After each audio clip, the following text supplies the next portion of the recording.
Une neige fine et silencieuse s'abattait sur la campagne près de Rouen, poudrant d'un blanc immaculé les toits d'ardoise et les branches nues des vergers. Le docteur Stéphane Dubois, chirurgien de réputation internationale, rentrait enfin chez lui, le corps endolori par 16 heures de tension au bloc opératoire. Sa vieille 2CV crachotait en s'engageant dans l'allée qui menait à leur maison de campagne normande, une imposante bâtisse à colombage qui se voulait un sanctuaire. Dès qu'il passa la porte, une chaleur enveloppante et un bouquet d'arômes le saisirent. Le parfum puissant du vin chaud aux épices se mariait à la senteur réconfortante d'une tarte tatin dorée. C'était l'univers que Sandrine, sa jeune épouse, avait bâti, un écrin de perfection domestique, réglé au millimètre. Elle se tenait près de la cheminée, son sourire aussi méticuleusement composé que sa tenue.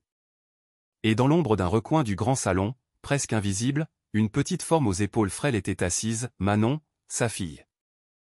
L'enfant leva un instant ses grands yeux de son cahier à dessin, un regard fugitif et craintif qui se détourna aussitôt, comme effrayé par sa propre audace. La voix de Sandrine, mélodieuse mais empreinte d'une autorité sans appel, résonna. « Manon, cesse de fixer les gens, c'est impoli. » Stéphane esquissa un sourire absent, sa fatigue extrême formant un voile sur sa perception. Il ignorait encore qu'en rentrant ce soir-là, il avait pénétré au cœur d'un drame muet, un cauchemar éveillé dont les murs de sa propre demeure étaient les témoins silencieux. Il ôta ses gants, ses mouvements empreints d'une immense lassitude. « Te voilà enfin, » dit Sandrine, sa voix douce comme du velours. « J'ai maintenu le vin à température. » Il opina de la tête, reconnaissant. L'intervention avait été délicate, un adolescent dont la vie ne tenait qu'à un fil. Un miraculé, souffla-t-il. Sandrine lui tendit un verre à pied. Chacun de ses gestes était d'une grâce étudiée, d'une précision qui confinait à la froideur. « C'est ce que tu dis toujours, » commenta-t-elle. Fort heureusement, la vie ne se résume pas à l'hôpital, n'est-ce pas, Stéphane ? Il resta muet. Dans le coin, le léger grincement d'une chaise se fit entendre. Manon avait interrompu son travail. Sur la feuille, on distinguait la silhouette d'une maison et d'un homme portant une blouse blanche. « Dis, papa » commença-t-elle d'une voix à peine audible. Le visage de Sandrine se durcit imperceptiblement. « Manon, il est temps de monter. » Le souffle de la fillette se coupa. Elle ferma son album, ses gestes empreints d'une tristesse infinie, et disparut en silence dans l'escalier.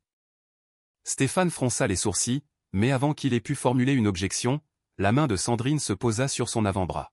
« C'est pour son bien. Les enfants ont besoin d'un cadre strict. » Il essaya de sourire, mais une crispation trahit son malaise. « Tu es peut-être un peu dur. »« Je suis juste, » corrigea-t-elle en lui servant un autre verre. Rien de plus, rien de moins. Plus tard, alors qu'il se dirigeait vers son bureau, il entendit un fracas de porcelaine brisée venant de la cuisine, immédiatement suivi d'un sanglot vite réprimé. Il s'immobilisa au milieu de l'escalier, en alerte. Le silence qui suivit était dense, oppressant. La sonnerie de son téléphone le sortit de ses pensées. L'hôpital local. Encore. Il laissa échapper un soupir et entra dans son bureau, refermant la porte sur les mystères de sa vie domestique. En bas, Sandrine ramassait les morceaux d'une assiette. Manon, à genoux, l'aidait, les mains tremblantes. « Imbécile » siffla Sandrine, sa voix un poison distillé à voix basse. « Tu vas finir par te blesser. Tout est de ta faute. »« Je suis désolée, maman, ne m'appelle pas ainsi » rétorqua Sandrine, sa voix glaciale. Ses doigts se refermèrent sur le bras de l'enfant, une poigne de fer. Manon eut un hoquet de douleur mais ne laissa échapper aucun son. Sandrine se pencha, son ton devenant faussement suave. Dans cette maison, la perfection n'est pas une option. C'est une exigence. Elle l'abandonna là, au milieu des débris, sur le carrelage glacial. Dehors, le vent faisait tourbillonner les flocons. Dans la lumière tamisée de la cuisine, la petite Manon essuyait des larmes que son père ne devinerait jamais. Le lendemain, la maison était plongée dans un silence de cathédrale, seulement ponctué par de lointains cliquetis de vaisselle.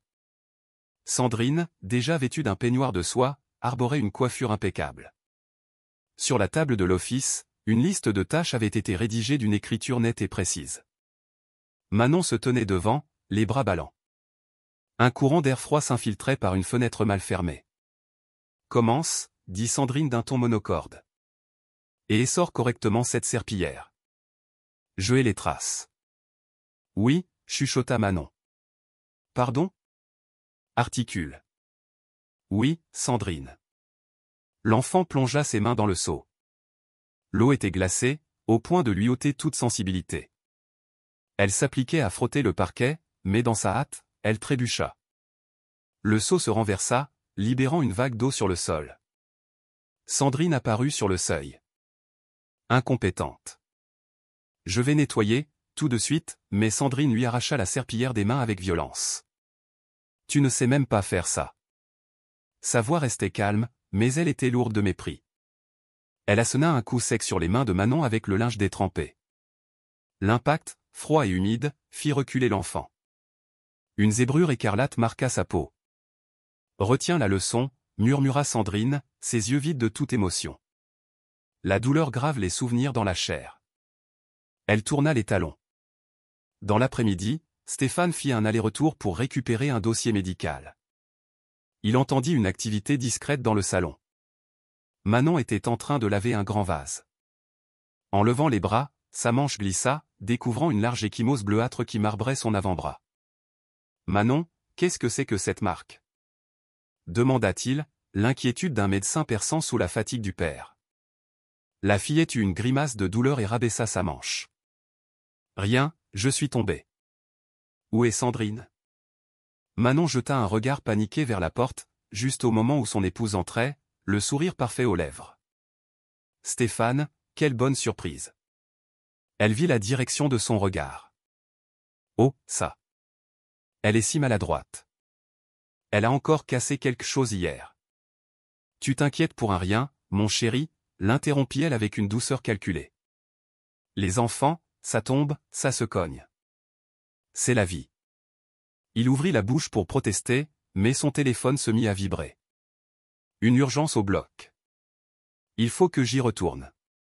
On en reparle ce soir. Évidemment, mon amour, susurra Sandrine. À peine la porte fut-elle refermée qu'elle se tourna vers Manon. La prochaine fois, je veux que tes manches soient boutonnées. Je n'ai pas de temps à perdre avec ces questions idiotes. Manon opina silencieusement. Compris. Plus fort. Oui, Sandrine. Le soir, la maison embaumait le bœuf bourguignon. Manon apporta un plateau sur lequel reposait un verre de lait et une baguette coupée. Sandrine lisait, assise à table. Attention, prévint-elle sans même la regarder. Le verre tinta, et une goutte de lait s'échappa, tachant la nappe damassée. Oh, pardon, commença Manon. Sandrine se leva d'un bloc. Tu vas nettoyer ça. Et le sol avec. Mais je suis fatiguée, tant mieux. La fatigue ancre les leçons. Elle attrapa le bras de l'enfant et la mena dans un coin. Tu restes ici jusqu'à ce que chaque trace ait disparu. Sa voix était devenue rauque, un murmure pour elle-même. Manon s'accroupit, frottant la tache. Le lait, ses larmes et l'eau se mélangeaient sur le tissu. Le froid du sol la pénétrait. À chaque mouvement, elle se répétait la même litanie, ne pas pleurer, ne pas pleurer. Sandrine l'observait, immobile, avec une curiosité froide et clinique. C'est bien. Va dormir, maintenant. Et il est inutile de mentionner cet incident à ton père. Je ne dirai rien. Parfait. Le jour suivant, Manon ne fut pas en état d'aller à l'école. La maîtresse appela Stéphane. Elle est enrhumée, expliqua-t-il. Mais pour la première fois, l'excuse lui parut fausse. Le soir, il passa la tête dans la chambre de sa fille. Elle était couchée, le teint cireux. « Ma chérie, ça va ?» Elle allait répondre quand la porte s'ouvrit en grand. Sandrine se tenait là. Elle a besoin de repos. Tu lui as donné un médicament? Oui. Stéphane plissa les yeux. Lequel? Un simple fébrifuge. Il voulut s'approcher, mais son téléphone sonna. L'hôpital. Toujours l'hôpital. Je reviens vite, promit-il. Sandrine sourit. Ne t'en fais pas. Nous nous en sortons très bien. Dès qu'il fut parti, elle ferma la porte à clé. Elle s'approcha du lit, un verre à la main. Bois. Je n'ai pas soif. Ça t'aidera à trouver le sommeil. Manon se tassa contre le mur. Le silence était une chape de plomb. Sandrine s'approcha encore, une lueur inquiétante dans le regard. Ne m'oblige pas à insister. L'enfant serra plus fort son vieil ours en peluche. Sandrine la dévisagea, puis reposa le verre. Comme tu voudras. Nous reprendrons cette conversation demain. Elle sortit, et le bruit de la clé tournant dans la serrure résonna dans la chambre. Dehors, il neigeait à nouveau. À son bureau de l'hôpital, Stéphane regardait au loin. Elle dort, à présent. Sandrine veille sur elle. Il serrait les poings si fort que ses articulations blanchissaient. Une peur primale, sans objet précis, commençait à le gagner. Une peur de l'inconnu qui se nichait au cœur de son propre foyer. La nuit s'étira. Le vent faisait gémir les vieux volets. Dans sa chambre, Manon était allongée, les yeux grands ouverts, guettant les bruits de la maison. Chaque craquement était une menace. Au matin, Sandrine entra, radieuse. Debout, ma belle. Une grande journée nous attend. Sa voix était enjouée, mais son regard restait froid et distant. Sur un plateau, un bol de porridge fumait. Mange. Tu n'auras plus de raison de simuler la maladie. Manon murmura, je ne simule pas. La gifle partit, nette et sans avertissement. On ne répond pas. Vers midi, Stéphane repassa prendre son agenda. Sandrine l'intercepta dans le vestibule, l'air serein. J'allais prendre des nouvelles de Manon. Elle va beaucoup mieux. Elle s'est enfin endormie. Il ne faut pas la réveiller. Il hocha la tête, mais son regard balaya l'escalier. Une petite trace de doigt maculait la rampe. Sandrine, voyant son regard, l'effaça d'un geste rapide. De retour à l'hôpital, il croisa Valérie Bernard, l'infirmière-chef. « Comment va Manon » demanda-t-elle. Son école s'inquiète de ses absences répétées. Rien de grave.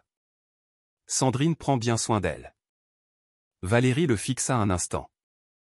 Parfois, trop de soins étouffent, Stéphane. Ouvre les yeux. Ne te fie pas à ce qu'on te dit. Ce soir-là, il rentra à l'improviste. Sandrine l'accueillit dans une robe rouge flamboyante. La table était mise avec des bougies. Une soirée pour nous deux, sourit-elle. Pour oublier un peu le sang et la douleur. Où est Manon ? Au lit. Elle dormait profondément. Il avait envie de la croire, mais une oppression lui serrait le cœur. L'atmosphère de la maison était irrespirable. Tandis que Sandrine était en cuisine, il monta à l'étage sur la pointe des pieds. La porte de la chambre de Manon était à jarre.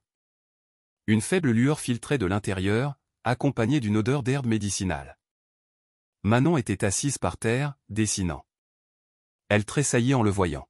« Chut, c'est moi. » Elle cacha son dessin contre sa poitrine. « Montre-moi. » « C'est notre maison. » Il s'agenouilla. Sur le papier, une maison, de la neige, et 3 personnages. Un homme, une fille et une femme. La silhouette de la femme était violemment raturée au crayon noir. « Pourquoi l'as-tu barré ?» Le visage de Manon se contracta. Une larme roula sur sa joue. « Papa » La porte s'ouvrit. Sandrine. « Stéphane, elle a besoin de calme. » Sa voix était douce, mais son regard était un avertissement. « Je voulais juste discuter. » « Tu l'agites. » Il se releva, le doute se muant en une certitude glaciale. « Quels sont ces médicaments que tu lui donnes ?»« De simples infusions. »« Des plantes. »« Achetées où ?»« Au marché. »« Tu veux que je te montre le sachet ?» Elle sourit, un rictus triomphant, et lui tourna le dos. Cette nuit-là, Stéphane ne trouva pas le sommeil. Le dessin de Manon tournait en boucle dans sa tête. La femme barrée. Il consulta le dossier médical de sa fille. Aucune visite depuis plus d'1 an. Sa négligence le frappa de plein fouet. Son téléphone sonna. Valérie. Stéphane, vois par toi-même, répéta-t-elle. Ne te contente pas de croire. Vérifie. Il se leva. Un bruit étouffé venait d'en bas. Il descendit. Dans la pénombre de la cuisine, Sandrine se lavait les mains. Une tache blanche souillait sa robe. Un verre vide traînait sur le plan de travail. Une insomnie? Demanda-t-il. Un peu de ménage. Elle se retourna, un sourire lasse sur le visage. Qu'est-ce qui te tourmente? Manon. Je suis inquiet pour elle. Tu exagères tout. J'ai vu la marque sur son bras. Une chute. Il s'approcha. Et les autres fois? Le visage de Sandrine se ferma. Ses yeux lancèrent des éclairs. Tu oses m'accuser. Moi, qui ai tout sacrifié pour ta famille. Je veux la vérité. La vérité? Son rire fut bref et sans joie. La vérité, c'est que tu t'es toujours réfugié dans ton travail. Que sais-tu réellement de ta fille, à part son dossier médical? Il ne sut que répondre. Sandrine passa devant lui, éteignant la lumière. Cesse de chercher des monstres, Stéphane. Tu pourrais finir par en trouver un en te regardant dans le miroir. Le lendemain, Valérie se présenta à la maison. Entrée, l'accueillit Sandrine, sans chaleur. Stéphane est absent. Peu importe, je dépose juste ceci. Valérie entra dans le salon. L'odeur d'eau de Javel était entêtante. Tout était impeccable. Trop impeccable. Un reniflement discret se fit entendre derrière une porte. Valérie se figea. C'est Manon, expliqua Sandrine. Elle travaille. Je peux la saluer? Elle est très concentrée. Mieux vaut la laisser tranquille. Valérie acquiesça, posa un dossier sur la table et, dans un même mouvement, plaça une micro-caméra sous le rebord d'une étagère. C'est très beau, chez vous, dit-elle en partant. L'essentiel, c'est que ce soit propre, répondit Sandrine. Valérie partit avec un sentiment de malaise glacial. Ce soir-là, en servant la soupe, Manon tremblait. La cuillère lui échappa des mains et tomba dans l'assiette. Manon, articula Sandrine, la mâchoire serrée. Elle saisit le poignet de la fillette. Manon hurla. L'assiette et le bol se renversèrent dans un grand fracas. Tu ne comprends donc jamais rien, siffla Sandrine. Au même instant, la porte d'entrée s'ouvrit. C'était Stéphane. Sandrine lâcha Manon et se tourna vers lui, un sourire crispé aux lèvres. Un petit accident. Elle a fait tomber sa cuillère. Il hocha la tête, mais son regard ne la quittait pas. Son sourire faux, ses yeux morts. Il vit Manon cacher sa main dans son dos. Cette nuit-là, Valérie visionna l'enregistrement. L'image était claire. La cuillère, la violence du geste de Sandrine, son visage impassible. Le matin, Stéphane reçut la clé USB. Il lança la vidéo. Le son, le geste, le silence qui suivit. La froideur de Sandrine. Il regarda la séquence en boucle, le cœur glacé. J'ai sauvé tant de vies, mais j'ai failli perdre la mienne. Quand il rentra ce soir-là, la neige tombait, ouatant tous les bruits. La lumière du salon filtrait par la fenêtre. Sandrine portait une robe rouge. Manon tenait une carafe. L'eau se renversa. Sandrine hurla, leva la main et se figea. Stéphane était là. Il avait tout vu. Sans le filtre de la fatigue ou du déni. La maison était brillamment éclairée. Dehors, la neige formait un épais rideau blanc. Du jazz flottait dans l'air, la musique que Sandrine utilisait comme un bouclier. Sur la table, du vin, le dîner. La perfection. Et Manon. La fillette se tenait près de la fenêtre, un verre à la main. Elle tremblait. Des marques rouges étaient visibles à son poignet. Sandrine était dans un fauteuil. Mais calmement, dit-elle. Je les ai fait tomber. Quoi? Sandrine se leva. Le verre de vin se renversa, tachant le tapis d'un rouge sanglant. Regarde ton œuvre. Elle agrippa l'épaule de Manon. La porte s'ouvrit. Stéphane. Silencieux, les cheveux humides de neige. Il vit tout, la terreur de sa fille, le vin, la main levée de Sandrine. Le temps s'arrêta. Qu'est-ce que tu faisais? Sa voix était un murmure rauque. Sandrine se pétrifia. Ce n'est pas ce que tu crois. Je crois ce que j'ai vu, coupa-t-il. Sur la vidéo. Elle blêmit. Un montage. Une manipulation. Je suis chirurgien, Sandrine. Je sais reconnaître la souffrance. Il s'avança. Manon se cacha derrière ses jambes. C'est terminé, dit-il. Je l'emmène. Le visage de Sandrine se décomposa. Le verre qu'elle tenait encore lui glissa des doigts. Tu me quittes pour elle? Pour ses mensonges? Son rire était une chose brisée. Tu ne sais rien. J'ai tout fait pour vous. J'ai maintenu cette maison parfaite pendant que tu jouais les héros. Mon devoir est de la sauver. De toi. Sandrine se massa les tempes, le regard égaré. Tu as tout détruit. Stéphane prit la main de Manon. Allons-y. Il ouvrit la porte. Un vent glacial s'engouffra dans la pièce. Sandrine resta là, au milieu de sa perfection brisée. Tu le regretteras, hurla-t-elle. Peut-être, répondit-il. Mais pas ce soir. La neige cinglait le pare-brise de la 2CV. Stéphane conduisait, une main protectrice sur l'épaule de Manon. Elle était blottie contre lui. Papa, où on va? Dans un endroit sûr. Et Sandrine? Il hésita. C'est le passé.